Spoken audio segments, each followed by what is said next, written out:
حضرت ابوبکر صدیق فرمائی کہ زه تجارتی قافله کې علاقې ته تللی وم. دا لا رستنۍ خبره ده،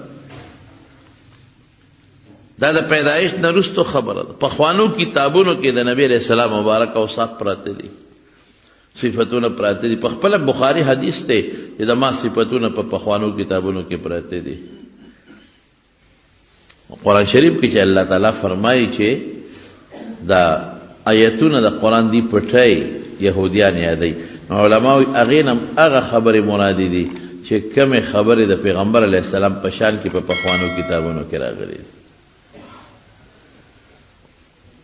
یو علاقې ته تللی وم تجارتي قافله کې، نو ما نه قافله ګډه وډه شوه. نو ما تپوس وکړه قافله په کومه تلې ده؟ نو چا وی په دې لار نور پسې تلم تلم تلم، لار مې غلطه کړه. زیال مازدیګرې دی او زم زم زم، یا خدای پاکه دا سو شو، دا خو ما نه لاره خطا شوه پروردګاره. یو ځنګل باندې ورلم، چې په ځنګل ورلم یو رڼا مې ولیده. مې یاره انشاءالله رڼا خو هغه ځای کې وي چې کوم ځای خلک یې ورګه دې له ځان رسو. پخوا به ورته منار وي، موږ ورته مناره وایو. زمونږ په دې جوماتونو کې چې دا کم مناره ورته موږ وایو، دا به پخوا په جومات نه وه، دا به خلک په دې کلو کې او په دې بانډو کې به اوسېدل. نو هغې به یو لوړ شی جوړ کړی و، هغې کې به اور بلاو. منار د اور د بلېدو ځای ته وایي، د رڼا ځای، د اور د بلېدو ځای. نو دا به اور سره پاره بلاو، د اور رڼا خو لرې ښکاري چې خلکو ته پته لګي چې دلته څوک اوسېږي. نو قافلې والا به راشي، قافلې به داسې پیاده ګرځېدې، نو څه به ترې والو څه پرې خرڅ کړو. نو لوړ ځای ته مناره خلک وایي. نو دا منار مې ولید. حضرت ابوبکر صدیق فرمایي ما وی چې دا اور چې بلیږي خو څوک به یې ورګره دلته ورشه، لکه شپه را باندې راله او لکه چې لار مې غلطه کړي. وی چې ورغلم یو آبادي وه په یو ځنګل او په یو بیابان کې، او دې کې باران شروع شو، سیلۍ شوه او شپه را تیاره ده. وی زه ورغلم هغه آبادۍ له هغې کې دروازه وه، ما ول آواز ورکړه دروازه کولو کې، او چې دننه کم بواب دی دربانچي دی، هغې وی چې مونږ خو ورنه لرکو، دا خو نور پریواته سره بندېږي او نور خطو سره کولاویږي. ما وی زه مسافر یم او ګرمي مې یخني مې شوې ده او باران دی او سیلۍ ده او قافله رانه ګډه وډه شوې ده، مهرباني وکړې خدای خاطر وکړه ما ته ورکولو که چې لږه شپه وکړم سهار به ځم. وی چې نه، قانون زمونږ دا دی چې مونږ چاته ورنه کولاوو. ما وی ګوره زه د مکې یم، قریشي یم، د بیت الله ګاونډي یم. اوس هم چې څوک چاته وایي نو دا واسطې ورته مخکې کړي.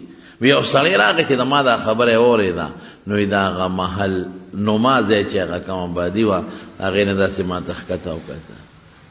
وی ما ته وی چې دا کوم ځای؟ میلمه؟ مې د مکې. څه دې نوم دی؟ مې د ما پلانکې. د کوم قوم یې؟ پلانکې. وی دروانچې ته وی چې ور ورته کوله وکړه، دا خو د مکې ګاونډي دی، دې خلکو احترام پکار. وی دې دننه کړم. وی چې دننه کړم سړی ما ته ګوري، را تر غاړه وه، او داسې ما ته محسوسېږي لکه چې ما پېژني. زه خو یې نه پېژنم، لکه چې ما پېژني پېژنګلو غوندې. او زه یې بوتلم یو کوټې ته او را باندې خوراک مراکم وکړو او بستره یې راته برابر کړه، اور مور یې راته بل کړه، ګرم شم، کوټه کې یې را باندې ښه په عزت شپه وکړه لکه د یو ښکلي میلمه. لکه سوچ کوم چې دې ستا سړی په ما لکه چې دوکه شوي، زه نه پېژنم، په ما د بل ګمان جوړ کړی دی. وایي چې سهار وختي پاڅېدمه، وایي ما باندې بیا ښه خوراک ناشته ماشته وکړه او ډېر قدر عزت مې کوي. د ټیک سره بیت الله د مخه به قدر کوي. وایي ما ته وی راځه را پاڅېدم، وایي په هغه ځای کې چکر راکاو. دا د عیسایانو عبادت خانه وه، چرچ، ګرجا، او د مشر پادري و. وی ما ته وی راځه، وی بوی تلم، وی یو کوټې ته بوتلم، وی کوټې کې دا وګوره، وی چې مې وکتل 3 بوتان پکې ولاړ دي، د کاڼي بوتان. او بوتانو ته چې ګورم نو ښي طرف ته بوت زما دی، ما والا شکل دی، او میاس کې چې کوم بوت دی نو دا زما دوست محمد نوم دی صلی الله علیه وسلم، دا داغه دی. او ګس طرف ته چې کوم بوت دی دا مې یو بل ملګری د مکې عمر نوم دی، هغه داغه دی. خدای پاک زمونږ دا بوتان دوی جوسینګ جوړ کړي دي، دوی مونږ لیدي یو، مونږ خو بوت خو چې را چا جوړی خو مخامخ برته ولاړي نو د هغه به جوړی. بوت جوړول اسان کار دی، د چا ډیزاین چې جوړه اسانه خبره خو نه ده.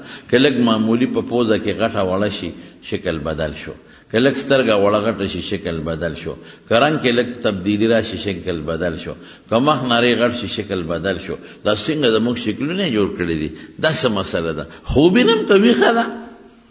هغه پادري ما ته ورو ګوري مسکي دی، ما وی دا تاسو څه جوړ کړي دي؟ وی دا دې وپېژندل؟ ما وی دا اخر طرف ته خو ځم، دا میاس کې پیژنې او دا زما یو دوست دی په مکه کې محمد نوم صلی الله.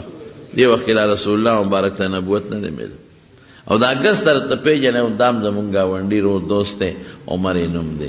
ټیک دی دا بوتان دا تصویرونه نقشې بالکل ټیک دی. وی راځه وی بوی تلم کېنولم، مې چې دا تاسو مونږ لیدلی یو؟ نه. دا نور ملګري تا زمونږ لیدلی دي؟ نه. دا چې کوم مصور دا نقشې جوړولې دا کاڼي کې بوتان هغه مونږ لیدلی یو؟ نه. نو دا مو څنګه جوړول او دا مو ولې جوړ کړی دي؟ وی د دې دریو کسانو ستا او ستا د دوو ملګرو زمونږ په کتابونو کې صفتونه پراته دي، نقشې پرتی دي، نقشې په هغه نقشو صفتونو مونږ دا جوړ کړی دي. زمونږ نقشې دا میانس کې چې دا به د آخرې زمانې پیغمبري او تیخی طرف ته مونږ ودرولې، ته به ړومبې ملګری ړومبې خلیفه به، او دا ګس طرف ته به دویم خلیفه او دویم ملګری به. یعنی تاسو رونو دا اندازه ولګوئ چې نالیدلی یو انسان د چا بت جوړی، د چا نقشه جوړی، لیدلی کتلی نه بلکې د پیدایش نه مخکې ولا جوړی، خو د هغه صفت به په کتابونو کې داسې موجودي چې د سوتر او د انچ فرق به هم پکې نه.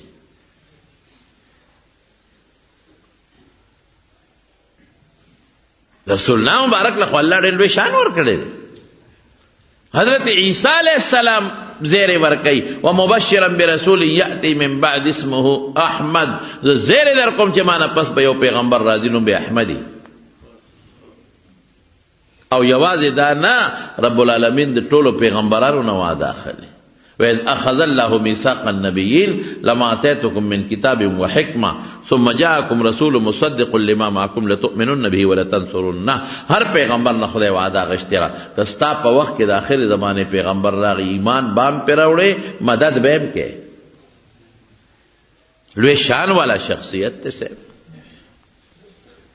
الله پاک دنیای کفر مسلمان اکړه، الله پاک دا هغه پلاس گمراهی ختم کړه، د کفر او د جهالت تیارې خدای پاک ختم کړي. هغه خلق چې سرمنې بخوړي، هغه خلق چې مردارې بخوړي، هغه خلق چې د خپل خويندو سره به بدعملي کولې، هغه خلق چې سکو میندو خويندو سره نکاحونه تړلي، اق الله پاک مسلمانان کړل او د پیغمبر مبارک د برکت نه ته الله هغه مخلوق جوړ کړ چې تر قیامت پورې مثال به پیدا نشي. صحابه ته خدای جوړ کړل، ډاکې به وي تیرې ډاکې، لونه به جمدې خولې، دا سیم نه و، لونه به ټولې جمدې خولې. او میندو سره په کورونو د زناګانو جنډې لګېدلې، بخاري کې راځي، ابو داود شریف کې راځي، د زناکارو خلکو په کورونو به جنډې لګېدلې، دې کور کې زناکاره ناسته، که څوک خپل خواهش پوره کوي ورځي دی. داسې جهالت، مردارې به خوړې، غلې به کولې، ډاکې به کولې، چې مور سره سړی نکاح کوي، خور سره سړی نکاح کوي، د دې نه غټ جهالت بل نشته دی. لیکن رب العالمین داسې نور راوخیږي او داسې نور د نورونو نور چې دغه کفر دا تیارې مکمل میټاو شوې او الله پاک د ایمان او د اسلام رڼاګانې خورې کړې. ګډ ګډ ته الله ایمان ورساو، شام ته، یمن ته، کسرا او د هرقل او د روم بادشاہي دړې وړې په ختم شوې، زنانه او ماشومان پنې غلار شو، گمراهی ختم شوه. چې دومره لوی شان والا شخصیت الله دنیا ته رالیږي او دا د ټولو پیغمبرانو اخیری پیغمبر بل به قیامت پورې راځي نه، نو شان به خدای نه ورکوي.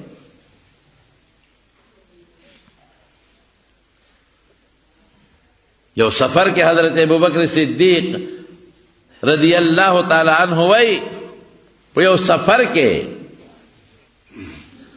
یو سړی ولیدم یو پادری را پسې شو ماته ودرېدم ناستم یاره ویته یو مهرباني وکړه ستاسو نوم دی مې پلان کې پلار دې څه نوم دی فلان کې عبدالله مې نوم دی پلار نوم مې عثمان نوم دی کم قوم سره تعلق لري بنو تیم قریشی یاره یو کار وکړه دا رود دې راته لږ وښایه یو ځای کې خېټه راځي بل ځای کې رون راځي دوه روایت دي مې ته ما پرون څه کوي ما پکې غرض دی مې نه چا ترونه نه خې وی هغه وی چې نه ما ته بخامه خلک یې رسپین ګری بوډا دی رون د تغواړي غو خای څه چل دی ما چې رونه خو ما پرون یو داغ وی ما ته وی خیو خبره وره تب د اخر زمانه د پیغمبر نوم به مرګره به ما چې تا تو قتل نو ما ولیدې او ما پیجن دې زمون کتابونو کې ګوره د پی رسول الله مبارک د مرګرو صفاتونه پکې پراته دي حضور پاک خو پرې دا وی خبره زمانم یې را شو مې دا سوې او زمانه ډېره زیاته تیره شوه نبی کریم صلی الله علیه وسلم له چې الله پاک کله نبوت ورکړه نبوت او پیغمبري نو زما دوستو ابوبکر ماله خدای پیغمبري راکړه مې زما در باندې ایمان منم پته و دې خلکو ته نخي خلکو لیدلې وې د راهبانو د پادریانو د نجومیانو کاهنانو پیشنګویې لیدلې وې حالات یې لیدلي او بیا ابوبکر صدیق وایي ما ته پته وه چې ما سره ملګری دی د جون دوست مې دی د خړپوسو نه راسره یو ځای لوی شو جون کې چې ته دروغ ده نه دی ویلی زندګۍ کې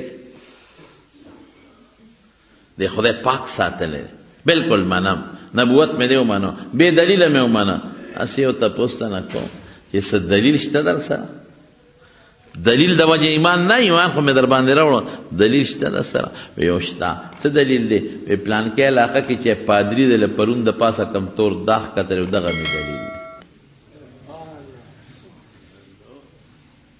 دا معجزه ده اوس